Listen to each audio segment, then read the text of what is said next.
Naaalala nyo pa ba yung era ng social media noong 2016? Ito yung time na ang bilis-bilis mag-viral ng mga ordinaryong tao. Isang post lang, isang picture na na-share ng libu-libong beses, tapos kinabukasan, sikat ka na. Dito natin nakilala si Jeric Sigmaton, o mas kilala ng buong Pilipinas bilang si Carrot Man. Siguro naman, pamilyar pa sa inyo yung picture na yon. Isang lalaking nakatalikod ng bahagya, may buhat-buhat na sako ng carrots, mahaba yung buhok na medyo magulo pero bumagay sa kanya, matangos ang ilong at may features na parang bida sa isang Korean drama. Kinuha yung picture na yon ng isang turista na si Edwina Bandong habang naglalakad siya sa Kadaklan Barlig sa Mountain Province. Pagka-post niya sa Facebook, boom! Sumabog agad ang internet. Lahat ng tao pinag-uusapan siya. Biglang nagka-crush ang buong bansa sa isang simpleng magsasaka mula sa Cordillera. Pero sino nga ba talaga si Jeric bago siya naging sensation sa internet? Bago pa dumating ang mga camera flashes at mga TV guestings, sobrang simple lang ng buhay niya. Panganay siya sa 7 magkakapatid. Dahil sa hirap ng buhay sa probinsya at kailangan niyang tumulong sa mga magulang niya para pakainin ang pamilya, hanggang grade 6 lang ang natapos niya. Imaginein mo, sa murang edad, nagbabanat na siya ng buto.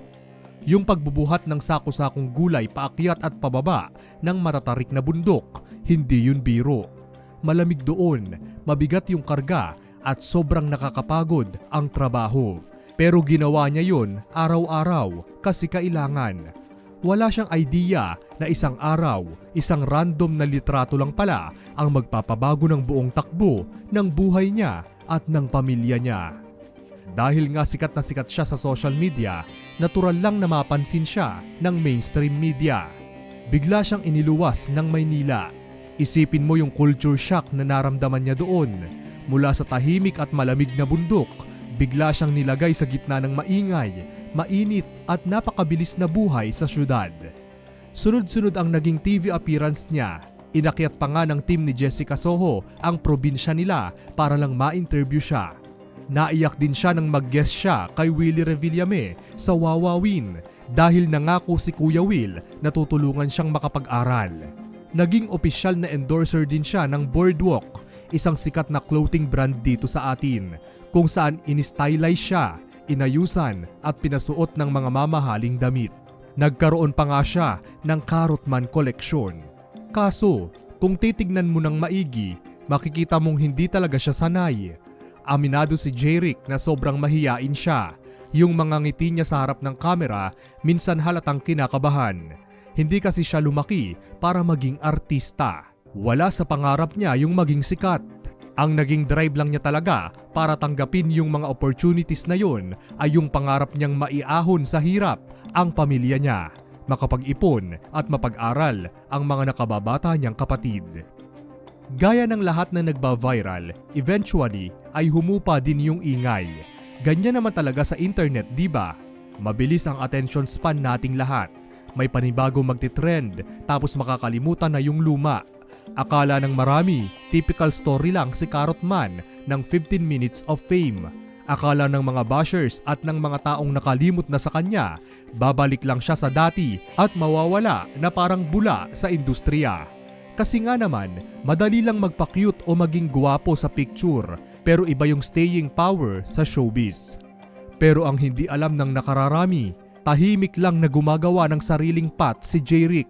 Hindi niya pinilit na maging bida sa mga noontime shows o maging love team material kasi alam niyang hindi doon ang linya niya. Sa halip, ginamit niya yung time na yon para mas kilalanin ang sarili niya at hasain ang hidden talent niya. Dito na pumasok yung twist sa kwento niya na hindi in-expect ng karamihan. Sumabak si Jeric sa mga acting workshops. Sineryoso niya ang sining ng pag-arte at hindi lang basta-bastang project ang tinanggap niya. Bumida siya sa isang independent short film na may title na Dayas. Ang nag-direct nito ay isang kapwa niya, Cordilleran, si Direk Janlyn de los Santos. Ang pelikula sobrang lapit sa puso niya dahil tungkol ito sa mga small-scale miners sa Itogon, Benguet. Ipinakita sa movie ang struggles, kultura at realidad ng mga Kankanaey at ng mga katutubo sa Cordillera. Sa pelikulang ito, gumanap siya bilang bantay.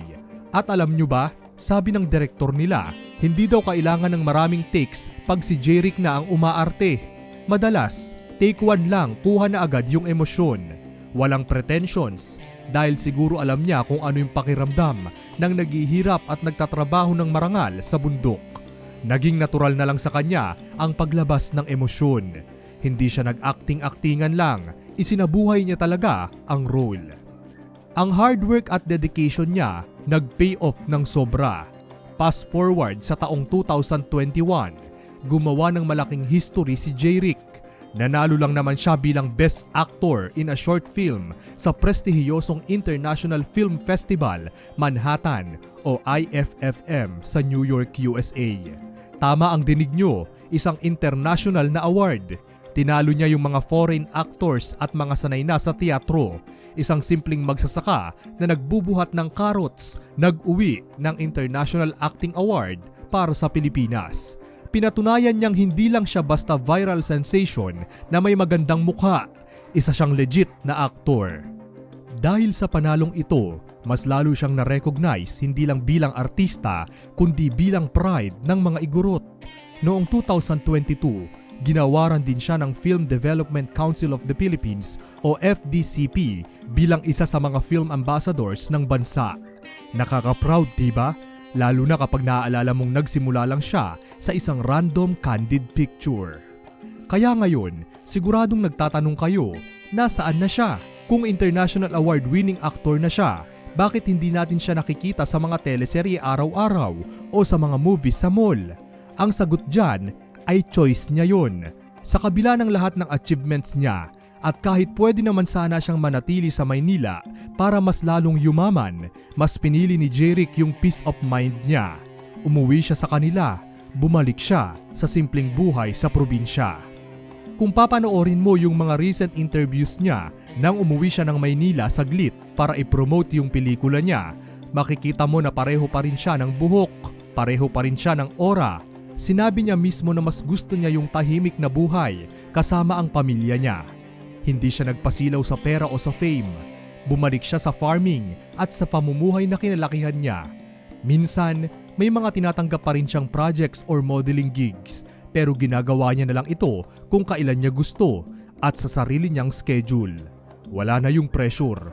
Napakaganda ng kwento niya dahil pinapaalala nito sa atin na ang tagumpay ay hindi laging nakabase sa kung gaano kaingay sa social media o kung gaano karami ang followers mo.